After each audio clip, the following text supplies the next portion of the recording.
Kaya hindi Lord, hindi.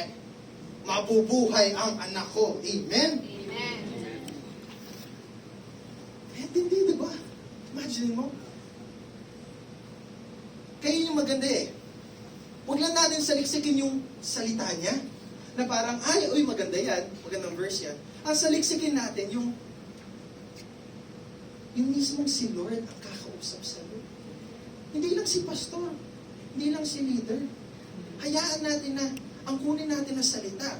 Hindi lang yung minamemorize natin. Yung kunin natin na salita, yung Lord, mangusap ka sa akin.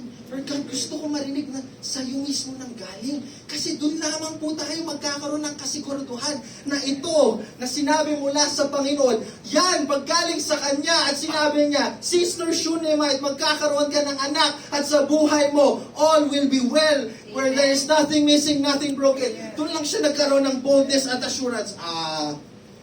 May broken Bakit? Patay yung anak ko